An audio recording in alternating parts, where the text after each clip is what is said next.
Hello and welcome to this week's video. We are talking about perhaps the most important aspect of the class, and that is the job interview process. So why is this section so important? Each one of you will be involved in some type of job interview. Some may be simple, such as you walk in, shake hands, sit down, and hear, "We looked at your resume, checked your references. How would you like the job?"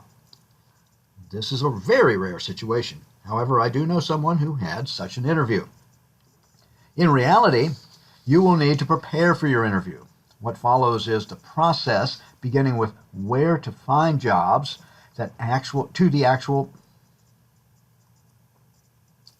What follows is the process beginning with where do you find jobs to the actual interview. We will focus on some of the important questions in the interview. In this week's content section, you will find a copy of the interviewing chapter from Dr. Ruth Livingston's Advanced Public Speaking book. I highly recommend you save this to your local drive or wherever you will be able to access it so you can review it before you go into your next job interview. Let's start with, where do you find a potential job? According to Investopedia, the best way is networking. Networking is a group of people who know you as a college classmate or a business colleague. Networking may help you get an interview for that job that has not been listed. The second way is from referrals. Referrals come from people who know you and refer you to a particular company. These referrals can benefit you and the person who refers you. If you get the job, then your referent may also get a bonus. You can read this and other suggestions via the link in the content section of the course. Now we are going to get prepared for your pre-interview work. When you apply for a job, you are going to be asked for your resume, or at the very least, a list of your previous employers, your education, and references. It's good to have the resume on hand. That is, It is good to have your resume on hand and make sure that it is up to date. When you change jobs, get an award, participate in specialized training, you should always update your resume. According to Minnesota State's CareerWise program, you should include your name and contact information, an objective, your education, employment experience, and other pertinent information. In this resume, you will see community service, Toastmasters membership. This illustrates significant leadership ability. Also noted are the awards the applicant has earned. You will find this sample resume in this week's content area in D2L. Now I've learned some of the jobs, and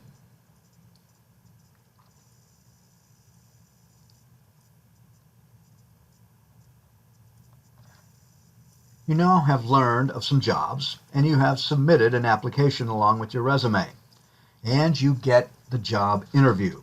What's next? Well, the first question you may have is, what do you wear?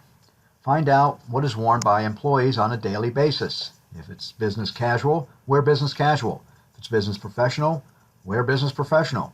If you are going for a job that has a specific dress code for safety or sanitary reasons, you may elect to wear either casual or business casual. If you have gotten a referral, then you may ask the person who referred you, as it tends to vary.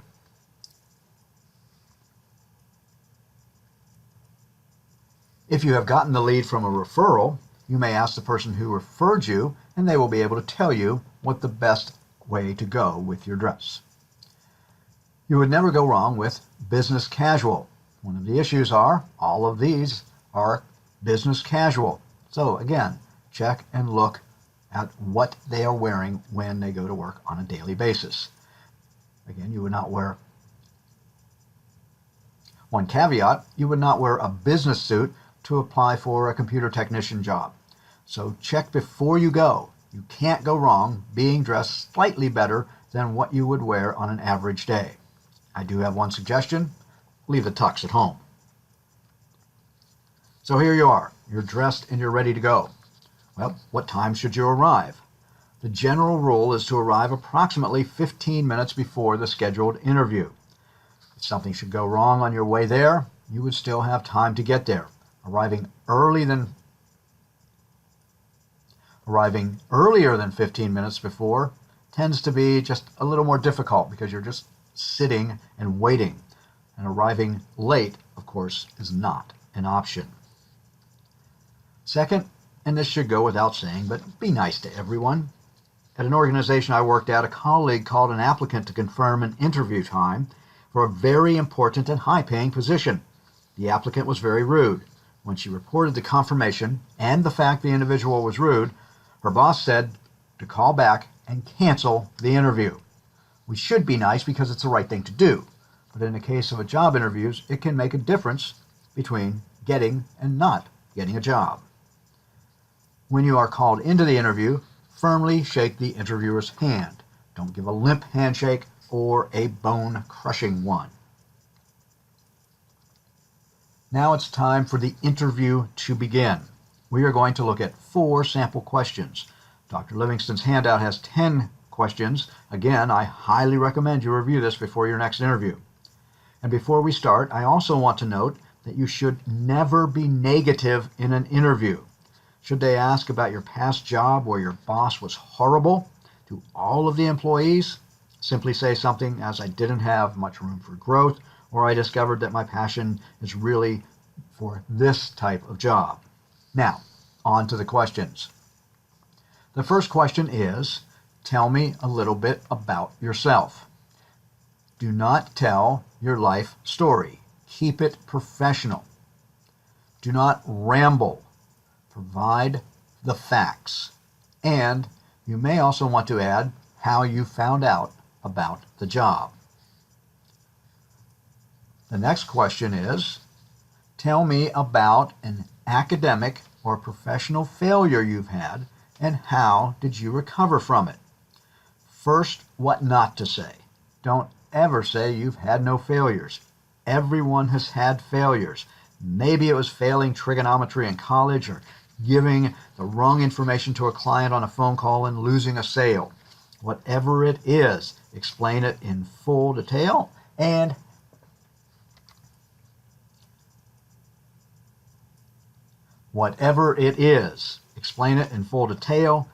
how you recovered. Tell the interviewer what you have learned from the experience. This is a key component, so you don't keep repeating the same mistakes over and over and over. Finally, under no circumstances should you talk about a personal failure such as, I've slept in and missed many meetings.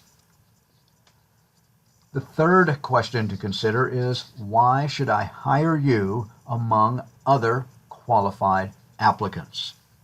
This is a time to sell yourself and not be shy. Explain your past successes and traits that others may not have. Note leadership roles you've had in school or other organizations. Avoid cliche answers such as, I am honest, I'll be on time, I'll work hard, whatever those mean.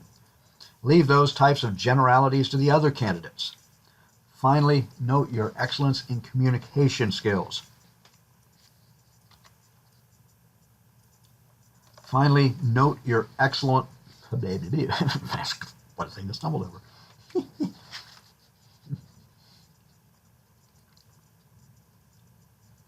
Finally, note your excellent communication skills. Have an example ready, such as the time you were able to sell a customer when no one else could.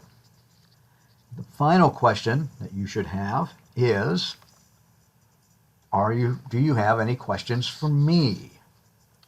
And we're going to go out of here. We're going to continue that, but I need to go here. Come on.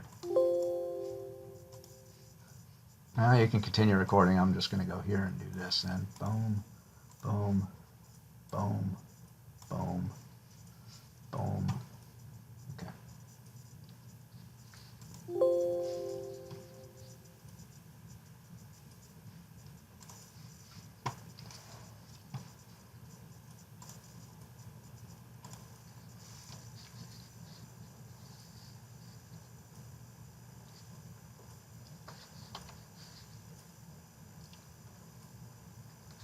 The final question is, do you have any questions for me?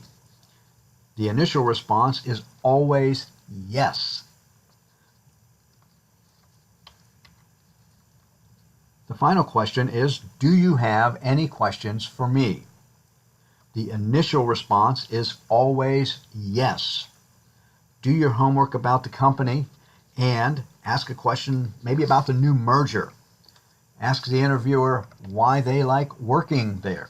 And if they say they don't like working there, you may want to reconsider that you may not want to work there. Ask why the job is open. Did someone get promoted, quit, or get fired? Is it a new position?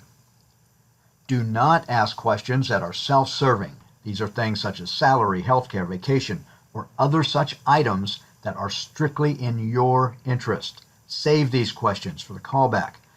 Then you can decide to take the job or negotiate a better salary or benefits package.